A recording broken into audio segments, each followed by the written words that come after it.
do too.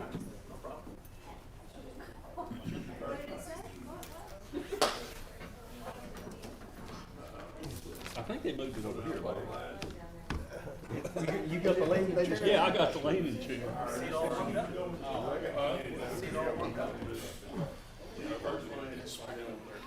Hey, I'd rather go first. No, that's right. Last time was that Cameron first, where the department was. Yeah, that's what I was saying.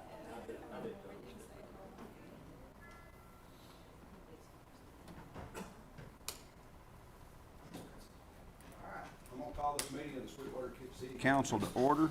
Ask Richard Acuna with Avondale Baptist Church to give the invocation, and Councilman May lead us in the pledges. Yes, will you pray with me? Father God, we just thank you and love you, Father, for who you are and what you have done and what you are going to do. Father God, I pray that you would just continue to find favor among this council, Father, that is the leaders of this community, leaders of this city, Father. I pray that you would continue to watch over them, that every decision that needs to be made, you are in the midst of those decisions. Guide our path, Father God. Father God, I pray that we as a city, that you will forgive us of our sins, and that you will continue to bless us, continue to guide us, protect us. But Father God, I also pray for wisdom, wisdom among the body, Father. That everything that we do, everything that we say is pleasing and honoring you. Father God, we love you, and we ask all this in Jesus' name. Amen. Amen. Join me in the pledge. I pledge allegiance to the flag of the United States of America and to the republic for which it stands, one nation, under God, indivisible, with liberty and justice for all. Now, if you join me in the pledge to the Texas flag, I think everybody's maybe getting to the point of memorizing it. Honor the Texas flag. I pledge allegiance to thee, Texas, one state, under God, one and indivisible.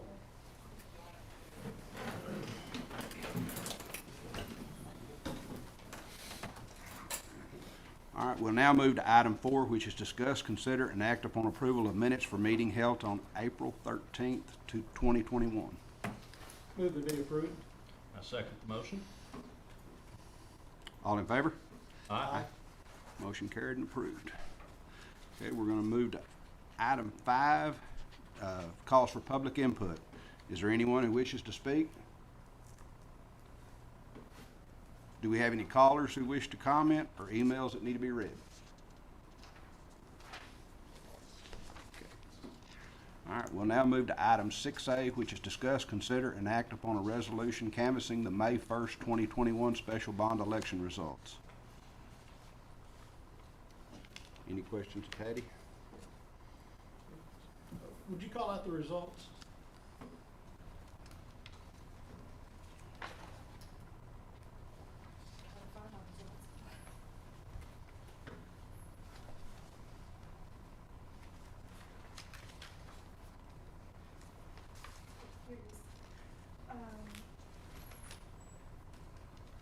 We had 210 votes for the issuance of the $8 million bond, and we had 239 against. Mr. Mayor, I move we approve the resolution of the canvassing of the bond election. I second the motion. All in favor? Aye. Motion carried and approved. Now read the resolution into the record. A resolution by the City Council of the City of Sweetwater, Nolan County, Texas, officially finds, determines, and declares the result of said election to be that aforesaid proposition has received the votes shown above, and that the proposition shown above has therefore not passed, and that no bond proposed to be authorized by such proposition may be issued, and the aforesaid bond tax supporting said bonds may not be levied by the city. Okay, we'll now move to item 6B, which is discuss, consider, and act upon a resolution in ordering canvassing the returns and declaring results of the May 1st, 2021 general election. Do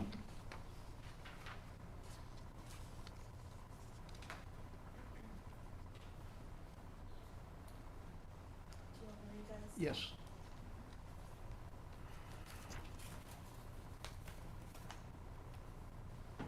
Out of a total 456 votes cast in the mayor-at-large race, 121 votes were cast for Mr. Brandon Coos. 335 votes were cast for Mr. Jim McKenzie. In the council member District 1 race, 150 votes were cast. 36 were for Mr. Jared Seals, 114 for Mr. John McPherson. In council member District 3 race, it was unopposed candidate, Mr. Castro. For a total of, citywide total of 606 votes cast. Well, Mr. Mayor, this is the last motion that I intend to ever make. Don't say that, Larry, by the way. When I left the office this morning, I told our receptionist secretary, Susie, I said, well, I'm going to my last city council meeting, and she said, you said that 2 years ago. But this should be my last one, and I move that we approve the resolution for canvassing these returns. I second the motion. Okay. Before we vote, got a little bit to say. I said some of this at my so-called retirement party a couple of years ago, but I want to say some of this again. I've updated it just a little bit, but it's been my privilege and honor to been able to have served on the city commission, city council for 36 out of the last 37 years. Let's say God has blessed me during all of these years.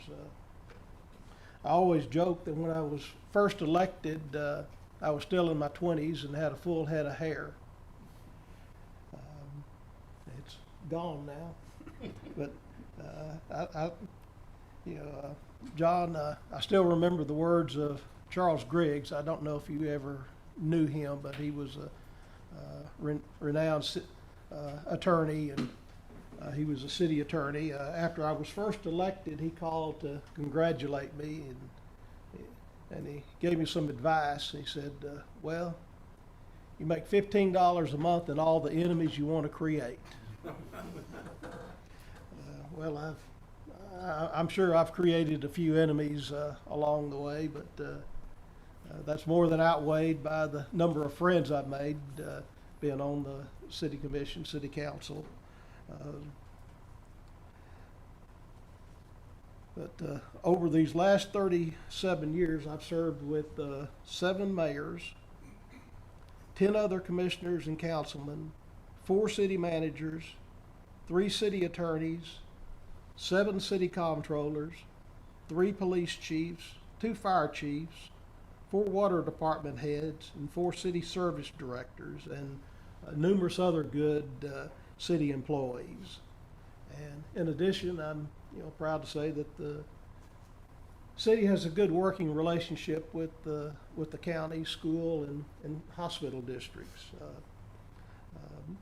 Some of the highlights of my time on the city commission include just the recovery of the deadly tornado on April 19th, 1986, under the leadership of Mayor Rhodes and City Manager David Maddox. We've had the establishment of a cemetery fund, and Patty, I'm proud of all of the continued awards for distinguished budgets and financial reports, and I challenge you to keep that up, and I know that you will. The city helped fund and establish a hospital district at a time that it looked like the hospital was going to have to close. And along with the county and the city and our legislature, we managed to save the hospital. So the city had a big part in the saving of the hospital. I guess the establishment of SEED is another highlight. SEED's done some very good economic development things, Ken, and I thank you, and the city's gonna miss you in a few months, and you still have time to change your mind. Some of the other things that we've seen, the construction of a new water plant, a new sewer plant, new fire station, new police station, recycling center, and any numerous water line replacements. I guess one thing that I'm still proud of is the city's seal coating program in cooperation with Nolan County, and along with that, the city did strip paving on all of the streets that were not paved. And at this time, I don't know of a street in Sweetwater that's not paved, and I don't know of really any other city our size or larger that can say that. We have every street in the city paved, and I encourage the city to get back with the seal coating program, especially in light of the defeat of the bond proposal. It may be just a Band-Aid, but it's a good Band-Aid, and we need to do the seal coating program. I guess if there's anything that I'm really proud of during my tenure on the city council is the development of the well fields. A lot of people may not realize how perilously close we were to running out of water back in late 90s, early 2000. We developed the well field, and for several years our water came solely from the well fields. We were not able to pull water out of the lakes, and had we not had the well field, would have shut the town down. So that's one thing I'm really proud of. And today, a couple of years ago, all of our lakes were filled. Our well field has been recharged. The lakes are still in good shape. But we need to continue to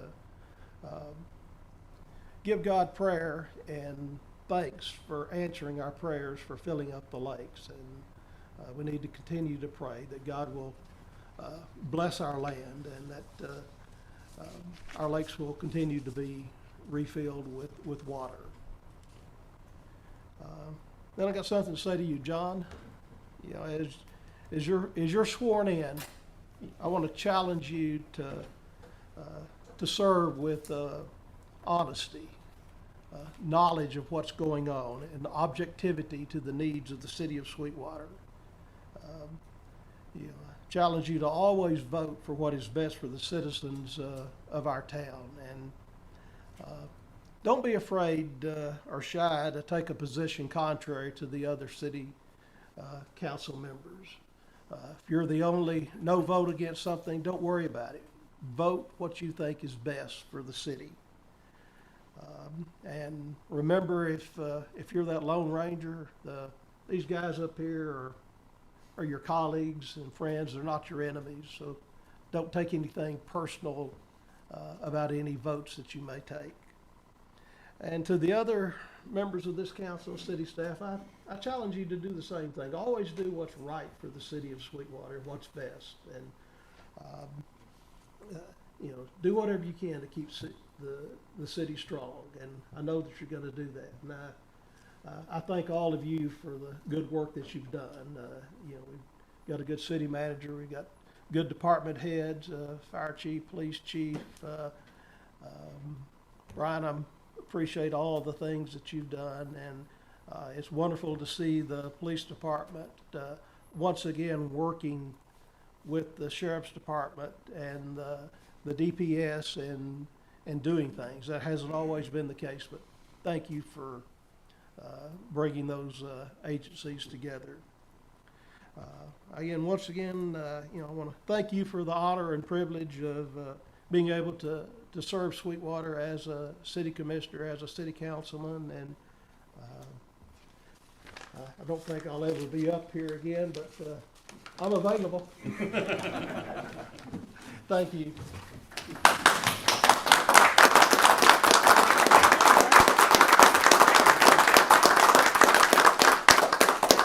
I guess we got to vote on that. Yeah, we still need a quorum. Motion and a second. All those in favor? Aye. Motion carried and approved. Now read the resolution into the record. A resolution by the City Council of the City of Sweetwater, Nolan County, Texas, canvassing the returns and declaring the results of the general municipal election held on May 1st, 2021 for the purpose of electing a mayor at large and city council members for District 1 and 3 and providing an effective date. Okay, we'll now move to item 6C. We did vote. Okay, I'm done. Okay. I will sit in the audience. Okay, we'll now move to item 6C. Jeff Allen, City Attorney, will administer the oath of office to myself, Mr. John McPherson, and Mr. well, Ricky Castro, I'm not here, and John.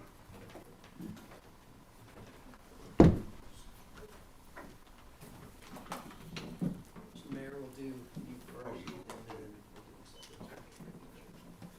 All right, in the name and authority of the state of Texas, state your name. I, Jim McKenzie, Do solemnly swear or affirm do solemnly swear and affirm that I will faithfully execute the duties that I will faithfully execute the duties of the office of mayor of the city of Sweetwater of the office of Mayor of Sweetwater of the state of Texas, of the state of Texas, and will do my best and will do my best of my ability of my ability to preserve, protect, and defend to preserve, protect, and defend the Constitution the Constitution and laws of the United States and laws of the United States and of this state, and of this state, so help me God. so help me God. Thank you, sir.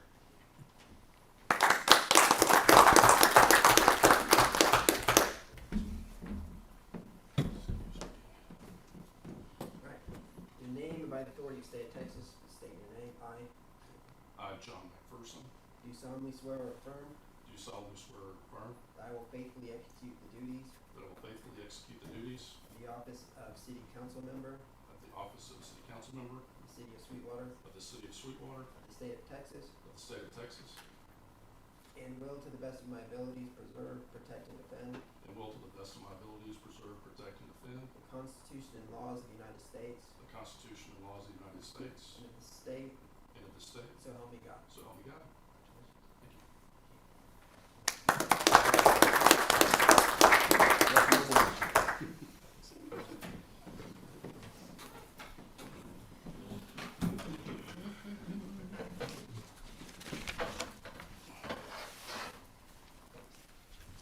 All right, we'll now move to item 6D, which is discuss, consider, and act upon a resolution regarding appointment of Mayor Pro Tem for the City of Sweetwater and prescribing the terms thereof.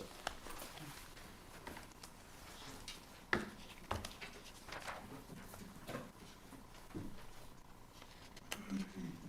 I guess since you don't want to make your own motion, I'll make a motion. Or John? He has served for the last 5-6 years as Mayor Pro Tem, so I mean, And we're gonna keep, okay, I move we keep Jared as the mayor pro tem. yes. I was trying to find. I can second. Okay. All in favor? Aye. Now read the resolution into the record. Appointing Jared Peak, Mayor Pro Tem for the City of Sweetwater, and prescribing the terms thereof. Motion carried. Okay, we'll now move to item 6E, which is discuss, consider, and approve mid-year agreement upon procedures report for the period ending March 31st, 2021, as prepared by Kathy Wilkes, Certified Public Accountant. I can't say Catherine, it That's just okay. doesn't work. That's okay, it's just on my license, that's fine. Good morning. Does everybody have the report? It's not that detailed. We look at 6 different areas, and each area, we found there were no exceptions. Each area also has multiple steps, and if there were any hiccup along the way or anything that was not done in accordance with the city's financial policies, it would be shown as to be an exception. So on all the details and every step along the way, there were no exceptions on any of these areas.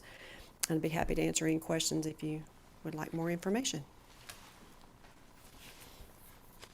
I move, acceptance and approval of the report. Second. All in favor? Aye. Thank you. Motion carried and approved. Thank you, sir, ma'am. All right, we'll now move to item 6F, which is discuss, consider, and act upon a resolution of the City of Sweetwater, Texas, finding that Encore Electric Delivery Company LLC application for approval to amend its distribution cost recovery factor to increase distribution rates within the city should be denied, authorizing participation with OCSC, authorizing the hiring of legal counsel and consulting services, finding that the city's reasonable rate case expenses shall be reimbursed by the company, finding that the meeting at which the resolution is passed is open to the public as required by law, requiring notice of the resolution to the company and legal counsel. So moved. Aye. Second, excuse me. All in favor? Aye. Motion carried and approved. Now read the resolution into the record. A resolution of the City of Sweetwater, Texas, finding that Encore's Electrical Delivery Company LLC's application for approval to amend its distribution cost factor, recovery factor to increase distribution rates within the city shall be denied, authorizing participation with OCSC, authorizing the hiring of legal counsel and consulting services, finding that the city's reasonable rate case expense shall be reimbursed by the company, finding that the meeting at which this resolution is passed is open to the public as required by law, requiring notice of this resolution to the company and legal counsel. Okay. City Council discuss, consider, and act upon approving incentive agreement between Sweetwater Enterprise for Economic Development, Municipal Development District, and L2H, is that HI or H1? HI. HI, LLC. Well, thank y'all for allowing us to present this to the council. And this same agreement was actually approved by our SEED MDD Board of Directors and Council back in November. The only change is it's a different, of course, company that has now acquired the fourplex at 1011 Locust Street. And the incentive agreement is to help assist the group in the rehabilitation of this fourplex. The incentive agreement is a maximum amount of $22,000, and that comes out to $4,500 per unit, and another $4,000 bonus for any exterior improvements. Listed in the agreement, they have to bring all electrical and plumbing up to code, repair or replace HVAC cabinets and countertops, paint and replace flooring, and install all new appliances.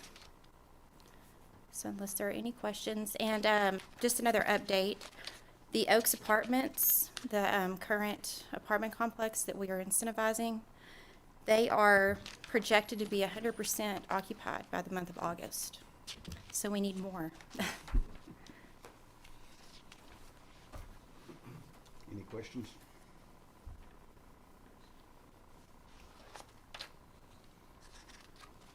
No? The project that we've done with the Oaks Apartment has been a tremendous success. We need to expand on that. And with that, I would move that we approve this incentive agreement. Second. Okay. Thank y'all. Thank you. Motion carried. All in favor? Aye. Kind of hard for it not to carry if both of you. We might change our mind. All right, we'll now move to item 6H, which is to hear a presentation from Mr. Danny Schoening, Assistant City Manager for Operations, on declaring structures as described property within the City of Sweetwater, Texas, to be dilapidated and or deteriorated and unfit for human habitation, so as to require repair, rehabilitation, and or demolition, providing a time for which to rehabilitate, repair, or demolish such structures, and provide for the repair, rehabilitation, and demolition and removal. Okay, we'll now move to item 6I, which is to enter into public hearing. Yeah, I think At this time, Patty's gonna swear in Dana and Mr. Heine. Danny. No.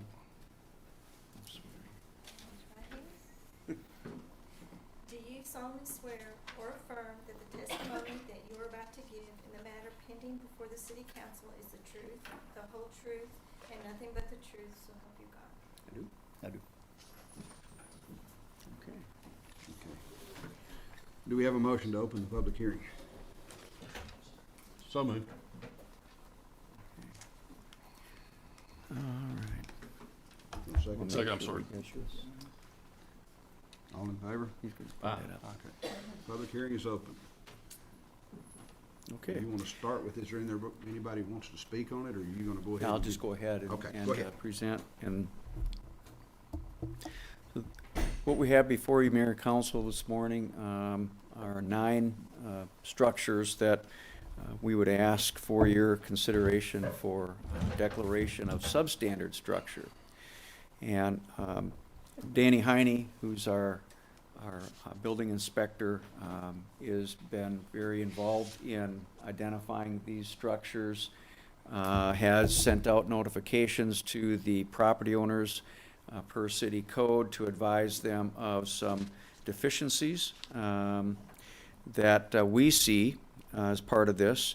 I would note here that they're residential properties, so in the memo I said city staff and Bureau Veritas have looked at them. Bureau has not yet looked at these because it's residential homes, and typically they get involved with the commercial structures, so I just wanted to make note of that.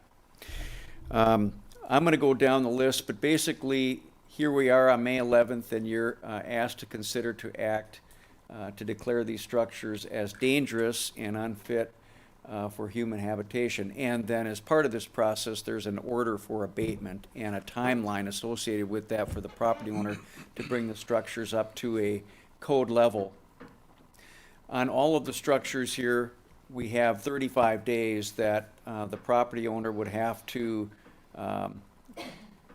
either come in with a permit to repair it or demolish it, essentially. And that timeline will change a little bit with some of these structures based on information or inquiries that we have received from some of the property owners, where their intent is to do something with that structure, and Mr. Heine will bring up more specifics on what he knows. So if we have 35 days for one, it may now be 60 that we would ask for you to consider an additional time period. If the city then goes and abates these properties because nothing has been done, it'll be a demolition. We don't really get in the business of repairing or renovating the structures. We tend to go with the demolition. And if in doing so, we would send an invoice out to the property owner and give amount of time for them to pay it back. And if they don't, we would establish or put a lien on the property to try and get payment back on what the city has invested or for the removal of the structure. So that's kind of the process. And I'm gonna, okay, and Zach is my backup here to make sure that the right pick is up on the screen. So we're gonna go through 9 structures. I've got a couple pictures for each, but this is 305 Burrell Street. It's actually near the middle school on Burrell Street. It's an old mobile home. The situation is that it continues to become unsecured. It's been vacant for a good number of years. It's a blighting influence, and Danny may have a little more information on really the state of that structure on the inside and so forth, as he understands it to be. And he's had discussions with the property owner too. The property owner said it hasn't had, doesn't have a water heater in it, some electrical's gone, the plumbing is pretty much gone. He's used it for storage. I've told him that it really needs to come down. He agreed to tear it down starting in June 1st. He would like 60 days from the council to be able to tear it down, and that way he could get it torn down and all this property out of it moved. Gives him some time. He is 94 years old. He did come personally and visit me in the office, so he is aware of it. He does own another property that we'll get into here in a minute, but he's aware of the situation, but he does want a little bit of time to clear him off. And I did make a fact that if he did not clear him cleared off, then we would clear him off for him, and he understood that. So when, later on when you're asked to issue an order, if you so decide to go that route, then we would ask it to be changed from 35 days to 60 days for the owner to address the 60 days. situation. Okay, Zach, there you go. This is 114 Haskell. I think it's very evident. It's an unsecured building.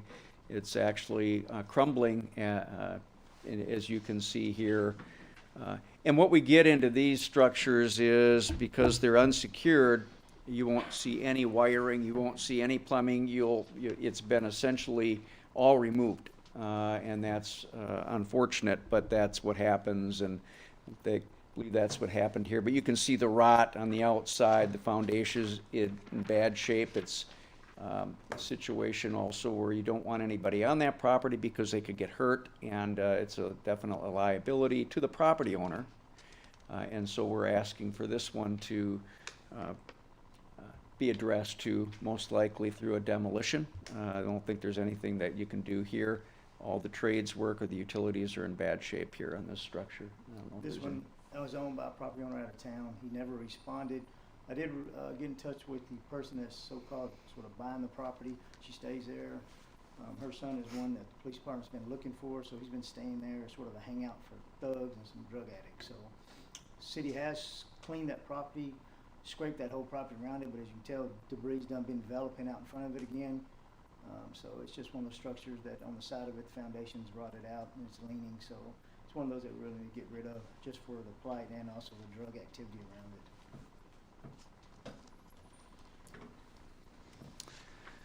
This is 101 Fisher Street. My understanding, this mobile home had been placed here without permit. It's been vacant. It's completely unsecured. And it's in pretty bad shape, and so it's not tied to any city utilities that I'm aware of at this point in time. It's been a couple years, I think it's been sitting up in this particular area, so it's in pretty dire shape, and I don't know if there's any additional information here. but- Before we allow a used mobile home in, we have pictures. If it's in bad shape, we won't let it in. This gentleman took pictures of one side, which looked okay, so I allowed it in. When it got here, as you can tell, that's what it looks like. I made contact with him twice, came to the office, and I told him he needed to fix it. He said he was gonna redo it, and I waited and waited. Then I could never contact him. He's been trying to sell that piece of property on Facebook for about $8,000. And I did catch a couple of owners over there, some people interested, and I told them we was gonna tear it down. So I've wrote him 2 substandard structure letters. One was about a year ago to get see if he'd respond. He never responded. He never didn't respond to this one either, so it just can be tore down. There's no way to fix it anyway, so. Oh, I went too far. Did I? One back, Zach. Oh, okay. Okay, perfect. The property that was on Burl is right next to this property at 307 Canfield. The owner that Danny was talking about before owns this property as well. It's hard to see, but the roof is in bad shape. It's unsecured. The foundation is in bad shape, and I believe this is another property where the utilities on the inside are not even close to code. It's been vacant for quite a while. It's right next to the middle school again. It's and when I see these structures near schools, I get concerned because it tends to be a potential magnet for activity that you don't want. You don't want it anywhere in the city, but it tends to be just a situation where we just don't want this type of thing at this location. The property owner may have good intentions, but when it takes forever to get something done, it's a matter for us now to step in and push it a little bit. And so he's had discussions with Danny on this property as well. This is the one, he told me that he's gonna have somebody come tear down also, but he wants 60 days also to tear this one down. He knows it's in bad shape. Plumbing and all the electrical is outdated. The electrical needs to come back up. And also, it's around the middle school, so people that's coming to visit our town, if they're driving around for their kids to see the school, that's what you see. You see that trail house and you see that. It doesn't look good on our middle school, especially it looks terrible around our schools. That's why we're sort of targeting those houses like that. But it's in bad shape. I'm not saying that house couldn't be saved. You put about $40,000 into it, but he's not going to put any money into it, so therefore it probably needs to come down.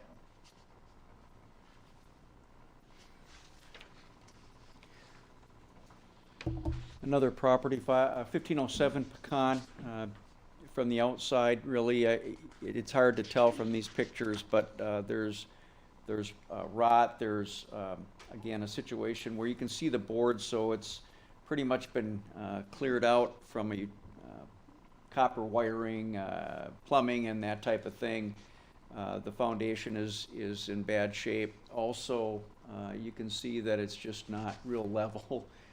And though it may not look so bad from this, if you get up a little bit closer, you'll be able to see the issues there, that the structure's in pretty bad shape. And Manny may have Danish, some more. I'm trying to think, if it's Dunsky or somebody owns this property. He owns Lulu's down on Lamar. He owns a couple of properties. City's mowed his grass the last 4 or 5 years. We get no response from him. I assume his address is bad in the CAD. He never responds. I've even went down to Lulu's and talked to his manager, tell him to call me. He never calls me. This house belongs to the gentleman next door that lives there. It's his mom's house. They want to tear it down, but they don't have the funds, and it's not in their name anyway. So it's also right next to our dog park. It looks terrible. Across the street is another substandard structure, and it should be probably the city's going to get that one next week. Hopefully, have a tax sale, and we can tear both these down and make it improve the looks over to the dog park for the Coliseum.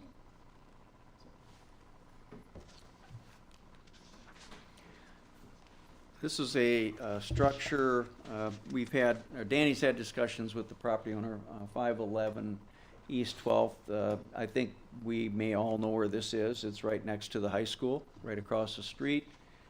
There's been some add-ons.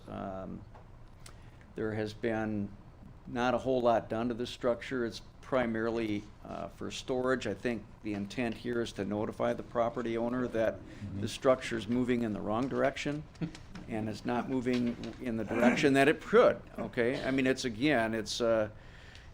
there may be something he's going to do with it, and we hope he does, but, and I speak for many, I think that, this is the kind of thing you don't want near your schools or near your parks and that type of thing, and so that's, we're just putting him on notice, and he's got some plans apparently for this structure, and that's the point of this, is to get him notified and let them deal with it.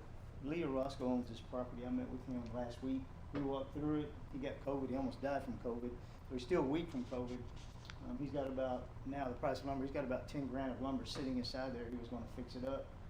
I did a little examination around there. The plates are sitting on the ground. It's got a lot of termite right on the back, on the foundations. A lot of it's just sitting on the ground dirt, so that's not going to fly. He does have some structural issues on the inside also. I advised him that I need it tore down. He wanted to put a burrito store there, and I told him the best thing to do is tear it down and restart from scratch and come up with a better foundation. He agreed. He'd like the council to give him 60 days to tear it down because he's just now getting on his feet, and he would tear it down and get all that, get a place for the wood to be moved out of there, because he did put there's some new walls in it and stuff, but he would tear all that out and get it to come down. If y'all let him, give him 60 days, I think we can get it down and clear that lot.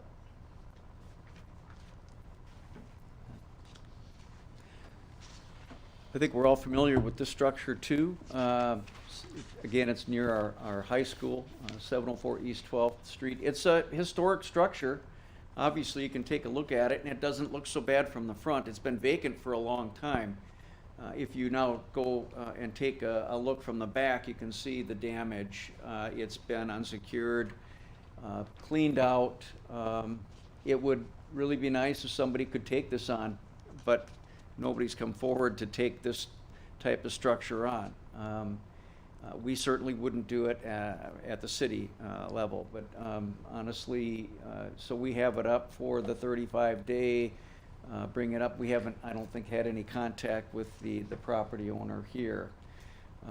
This is one that, when I look at it and I go, you really want to see it come down, but I don't know whether we have another option or alternative at this point in time. We could secure it, but I just think it's going to be a situation where the boards are going to continue coming off, and it's going to be, again, it's near your high school. It's kind of secluded in the back, and I don't particularly care for that type of situation at all.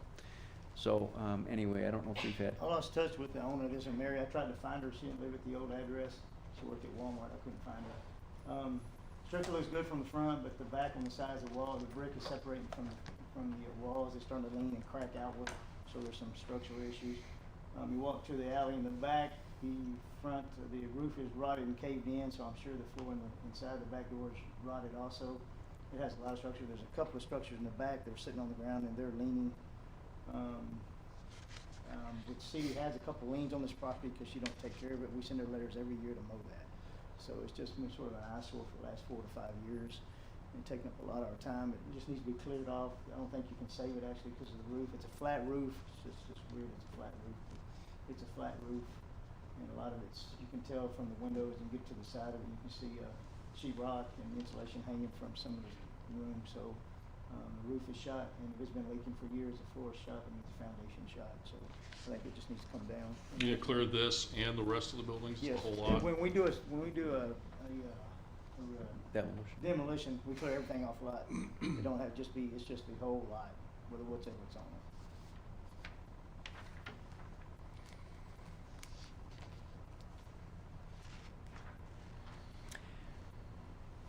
Maybe, I think this and another one, 1110 Sam Houston Street. This is near one of our park facilities. It's a number of structures. It's been vacant for a while. Upon really close inspection, it's been unsecured.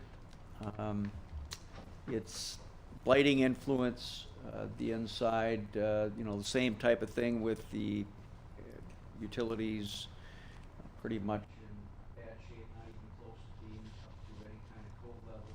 And so we do have this one on our list as well.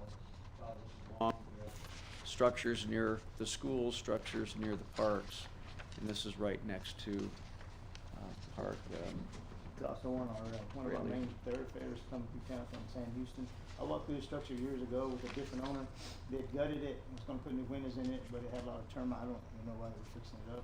Bottom plates are rotted out, so by termites. Floors rotted, out in certain places. It's gutted on this side. There's nothing inside that structure. I do have a waiver signed by the landowner that she wants it tore down, so we'll better knock that down. She wants to pay the fee. She don't have the money to pay it down right now, but she signed a waiver, so the city can go on the property and tear that down.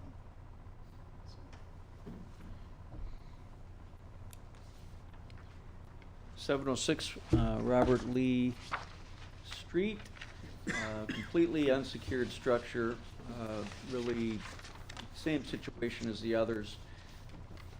There's been activity inside that structure, and there's a few other ones around this particular one that you'll probably see at some point in time for consideration. Again, trashed out completely, outside, inside, dead tree, the whole thing. It's the whole package deal here. Clearly a blighting influence as well. The lady that owned this died probably 6 to 8 years ago. It's been a drug hangout. The house next to it you don't see, but it's 700 Robert Lee.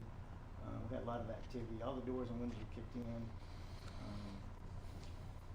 It's part of the cemetery. It's not our cemetery. It's on our cemetery property that's been plotted for cemetery. So as soon as we can get this knocked down and get it and seize it, then we'll keep it for our cemetery. We want that back.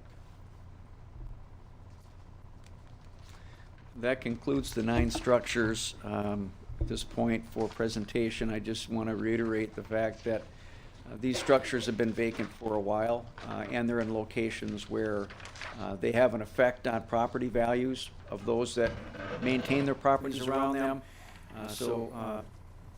If it's consideration for substandard, I think not only removing a blighting influence or one that's in bad shape, it also improves the values and I think improves the neighborhood where these are located. And so we get comments now and then about a project that we've had where the city has taken the leadership and said we want to give the property owner a chance. If they don't, we'll take care of it. And then we get some comments from the neighborhood about how well things look now with a structure, a blighting influence removed in the neighborhood. So anyway, that concludes the presentation for the 9 structures at this point. Thanks, sir. Question on the properties we're gonna give 60-day extension, or you're recommending that we give 60-day extensions to. so that the owners can take care of them? What are our options at the end of the 60 days if they haven't brought them up to? Then we can go ahead and tear them down. Okay. We can move in and tear them No down. more grace period, and just, I would say we'd try to work with them as much as we can. You know, we don't, if they're doing a good job and they're tearing it down, then we can work with them.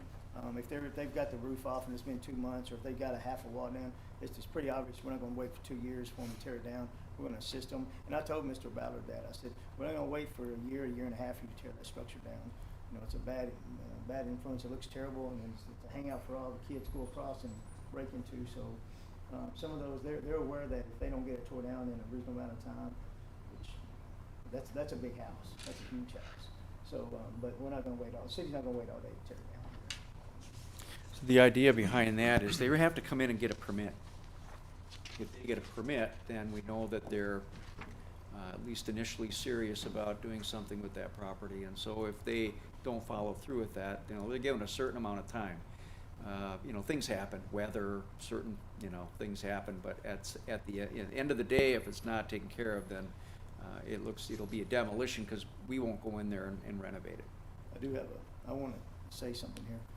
On a permit, they come get a demo permit, it's good for 180 days. Now, that's gonna be a legal question for Jeff to figure out if the council overrides the permit. Because in, say, 90 days or 100 days, we don't see no progress. Do we have to give them 180, or can we go in there and tear it down? So there's a little bit of something I've just thought about that, and I talked to Dana about it here months and months ago. It's been brought up, but so we wanna know what takes precedence over that. Do we have to give them the 120-day permit, or can we 180 just? days, they're good, building permits are good for 180 days. They can get 180 days. Now, I'm not gonna say that, but we say when they come in, we'll give it to them. I say we write it for 60, what the council assumed, and we do that. But they can be wrote up to 180 days. If somebody pushes it, they want 180 days. But if we approve this, then we shouldn't give them more I than agree. 60 days I agree.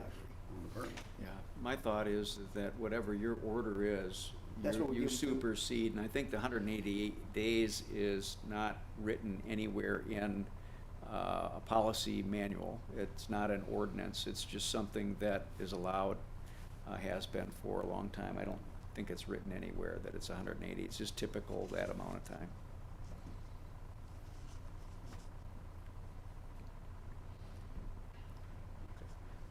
I guess the next thing we need to do is there anyone here who wish to speak on any of these properties? No, I have a procedural question. We're in public hearing now. Do we need to close this public hearing and then open an individual public hearing on each individual property? I think that's correct. Okay. before, and that's been the Okay, practice. all right. Then in that case, I would move that we close this public hearing. Okay. second.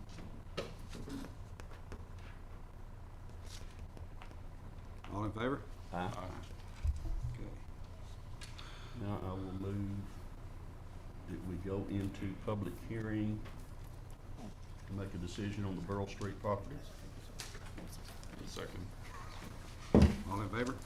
Aye. Hang in there. Okay. Caught up. No, just 16. Okay, do I have a motion for declaration of dilapidation and/or deterioration and unfit for human habitation in order to repair, rehabilitate, or demolish 305 Burl Street within 60 days from date of order? Mayor, this is for, if I might interject, Yes, sir. this would be for 60 days, not 35, the Yeah. way that. Well, Yes, that's sir. the 94-year-old. Got that, okay. Yes, sir.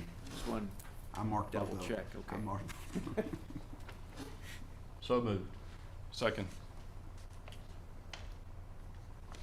All in favor? Aye. Okay. Now, do we need to open the public hearing on all of them, or just go straight on that? We have to close and reopen them. Okay. I move we close public hearing. Second. We gotta open it first. We did. We did. We just, On the one on Haskell? no, on Burl. Okay. We voted on Burl for the demolition order. Now we are voting to close the public hearing. Yeah, it's not written that way Okay. on that. Okay. All in favor? Aye. Okay. Is there anyone who wishes to speak on 114 Haskell Street? Okay. Do I have a motion to close the public hearing? Well, we didn't open it. I move we open a public hearing on the Haskell Street property. Okay. Second. All in favor? Aye. Okay. Anyone wish to speak on Haskell Street? Motion to close the public hearing. So moved. Second. All in favor? Aye. Do I have a motion for declaration of dilapidation and/or deterioration and unfit for human habitation in order to repair, rehabilitation, or demolition of 114 Haskell Street within 35 days of date of order? So moved. Second. You're gonna mess me up, 'cause I got them all. Okay, motion carried to order repair, demolition, or rehabilitation and demolition of 114 Haskell Street within 35 days of order. Okay, Did we enter into public hearing to address the property on Fisher Street? okay. Second. All in favor? Aye. Aye. Okay, is anyone who wishes to speak on 101 Fisher Street? Do you have a motion to close the public hearing? So moved. Second. All in favor? Aye. Do I have a motion for declaration of dilapidation and/or deterioration and unfit for human habitation in order to repair, rehabilitation, or demolition of 101 Fisher Street within 35 days from date of order? So moved. Second. All in favor? Aye. Motion carried. Did we enter into public hearing to address the property at 307 Canfield Street? Second. All in favor? Aye. Okay. Does anyone wish to speak for 307 Canfield Street? Do I have a motion to close the public hearing? So moved. Second. All in favor? Aye. Do I have a motion for declaration of dilapidation and/or deterioration and unfit for human habitation in order to repair, rehabilitation, and/or demolition of 305 Canfield Street within 35 days of order? 60 days. 60 days. Was that one 60? That was 60. I'm, It move is. the motion with the 60-day time period. Second. All in favor? Aye. Do I have a motion to open public hearing? I move we enter into public hearing to address the property at 1507 Pecan Street. Second. All in favor? Aye. Is there anyone who wishes to speak on 1507 Pecan Street? Do I have a motion to close the public hearing? So moved. I'll second John's motion. All in favor? Aye. Do I have a motion for declaration of dilapidation and/or deterioration and unfit for human habitation and order repair, rehabilitation, and/or demolition of 507 Pecan Street within 35 days of day of order? So moved. Second. All in favor? Aye.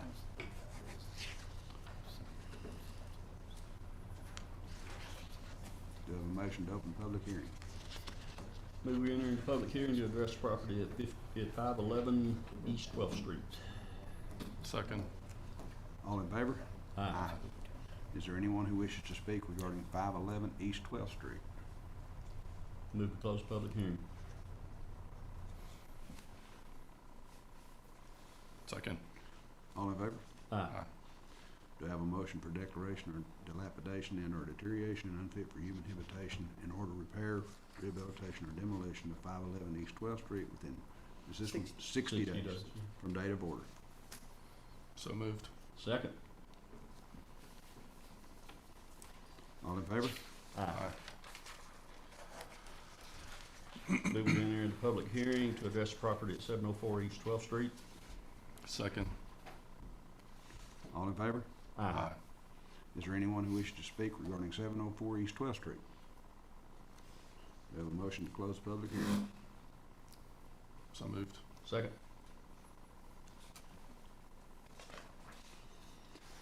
All in favor? Aye. Do I have a motion of declaration of dilapidation and/or deterioration and unfit for human habitation in order to repair, rehabilitation, or demolition of 704 East 12th Street within 35 days from date of order? So moved. Second. All in favor? Aye. Do I have a motion to open public hearing? So moved. Second.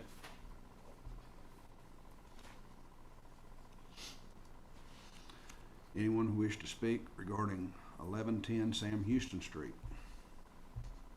Do I have a motion to close the public hearing? So moved. Second. All in favor? Aye. Aye. Do I have a motion of declaration of dilapidation and or deterioration and unfit for human habitation in order to repair, rehabilitation, or demolitions of 1110 Sam Houston Street within 35 days from date of order? So moved.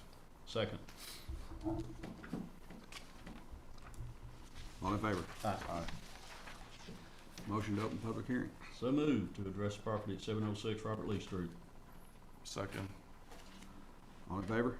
Aye. Is there anyone who wishes to speak regarding 706 Robert Lee Street? Do I have a motion to close the public hearing? So moved. Second. All in favor? Aye. Aye. Do I have a motion of declaration or dilapidation and or deterioration and unfit for human habitation in order to repair, rehabilitation, or demolition of 706 Robert Lee Street within 35 days of date of order? So moved. Second. All in favor? Aye.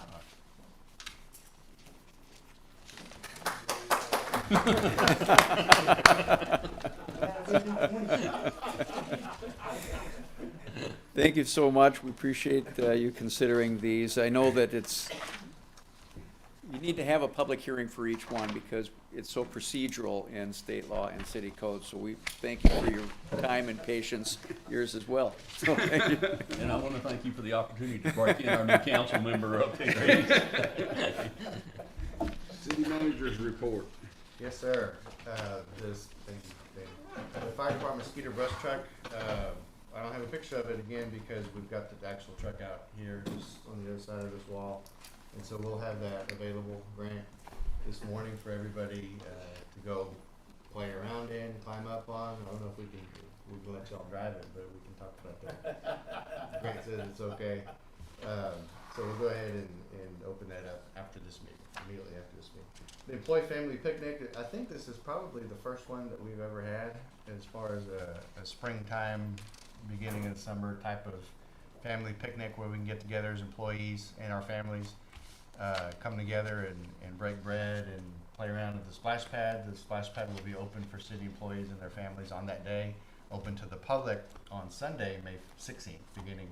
That'll begin the splash pad season. So again, thanks to the MDD, Ken and Misha for your work on that. We appreciate it very much. And then just a few words about the bond election results. I wanna first say that we're disappointed that it went the way that it went. I think a lot of us are. There was a lot of hard work that went on behind the scenes in order to even get it on the ballot, on the May 1st ballot for approval or disapproval by the voters. And as everybody knows, because we covered that earlier with Patty, giving those numbers, it failed by about 29 votes. And so we fell just short of that. But there was a lot of work that went into that, and I wanted to thank some of the people in this room for their work on that, beginning with the council. If it wasn't for your vision and leadership, we wouldn't have had the question to even ask the voters on May 1st. So thank you for everything that you've done, that you did to get us to that point. The community for coming out and voting was a little disappointed in the numbers that voted. We expected a higher turnout. I think a higher turnout probably would have meant success on the bond package, but we had a little bit lower turnout than we even anticipated. But nevertheless, the folks that took the time out of their schedules to come out and vote, whether they voted for or against the bond proposal, we want to thank them for participating in the democratic process that makes up our city and our country. I'd like to thank some individual staff members, Dana Shaning, our Assistant City Manager for Operations, for all your help, Dana, in getting us to this point. Lisa Adama is our Assistant City Manager for Administration. Thank you, Lisa, for helping us get to this point. Patty Torres, who took on kind of both roles as our comptroller and the money part of it, trying to get that squared away with bond counsel and our financial advisors, and then as our city secretary, making sure that the election ran efficiently and smoothly, and good job on that, Patty. Becky Jimenez as well on the election side especially. Thank you for all your work and helping get that done and taken care of. Russell Jones, who's no longer with us, well, I guess he's with us, but he's not with us, right? Russell Jones, really in 2017, all this started from a conversation that we had in my office. What are we gonna do about streets long-term here in the city of Sweetwater? And Russell was instrumental and showed a lot of leadership in getting us to this point, working with engineers and making sure the reports got done and all that good stuff. Sage Diller, PE, with our consulting engineers, EHT, he put a lot of time and effort, him and his team, in helping us get to this point. And on the financial side, Andrew Friedman, who's our financial advisor, really had a lot to do with the money part of it, and Dan Culver, our bond counsel, on the legal side of things. So thank you to everybody that I just mentioned. If I'm leaving anybody out, I apologize and want to thank them as well. A little bit about the results. I understand people hate tax increases. It's kind of counterintuitive to vote to increase your own tax rate on your own property by several $100s a year for streets, but that's the system that we're in. The council could have chosen to just issue certificates of obligation in the amount of $8 million and gotten it done, but I think they made the absolute right decision in leaving it up to the voters. Again, we're disappointed in the way that it went, but respect the process. I'll say this, no one is coming to save us in Sweetwater. This is up to us to get projects like this done. The federal government isn't in the job isn't in the business of building streets for cities. The state government isn't in the process of building streets for cities. County government, they're not in the job for building our streets for ourselves. It's up to the voters to do that and to allow us the funds to be able to rehabilitate these streets that really need full-scale, from the ground up rehabilitation. Nobody's coming to save us. We're alone here in West Texas. We're on an island. It's up to us. If we don't do it, nobody else is going to do it. And I'll just say that. Streets are fundamental. This wasn't a bond package that included any type of quality of life projects, although that would be nice. Those are more wants than needs. Projects like trail systems and youth sports complexes, recreation centers for the kids to keep them off the streets. Those are wants more than needs. Streets are fundamental. They're used 24/7, 365. Grant and his guys and his equipment are all over the streets all the time responding. Same with Brian and your officers and their vehicles. They're all over the streets responding. We use the street system to get to school, to get our kids to school, to get, I may have to quit talking here. That's a sign from above, maybe. Quit while you're ahead. The street system is used 24/7, 365, like I said, to get our kids to school, to get to our jobs, to get groceries, to go to the doctor's offices, to get back home at the end of the day safely. This was a need, not a want, and again, we're disappointed in the outcome. We have 3 years where we have to sit on our hands, and we're prevented from going out to the voters again or issuing certificates. I think everybody knew that from the beginning, so it was a bit of a gamble on our part, but one that we felt we needed to take. So we're unable to, for 3 years' time, go back to the voters and ask for any amount. Now, when we go back, if we go back in 3, 4, 5 years' time, it's not going to be $8 million. It's going to be $12 million. It's going to be $15 million, $16 million. The price of that is just going to go up due to inflation. You know, like I said, I get it. People, it's counterintuitive to vote to raise your own taxes, but I think a lot of that had to do with the state of our economy, with inflation on the horizon, with the cost of goods and services going up. People are looking out for themselves, and I can't blame them for that. I'm a taxpayer here in Nolan County in Sweetwater. I own property here, and I know a lot of us do here in this room and out in the community, but we've got to do what we've got to do to take care of ourselves. So I hope that what I'm saying here today will resonate for the next time that we're able to bring this up in 3 years. While we, like I said, we're disappointed, we're working on Plan B. We think we've got maybe a solution to go back to the voters and through a sales tax, take a portion of the sales tax from a tax that we're already utilizing and put that into a street maintenance sales tax, because we do have that option if the voters allow us to do that. So it would hit on the sales tax side, not the property tax side. But we'll see what we can do. We'll continue working towards that effort because streets are, like I said, fundamental, and we've got to do something. We've got to do something. And so I'm just, we're disappointed, but we move on. So thank you, Mayor. I appreciate your time. Thanks, sir. Motion for adjournment. So moved. Second. All in favor? Aye. Hope the medic was there. If you don't want to leave, you can stay. I was trying to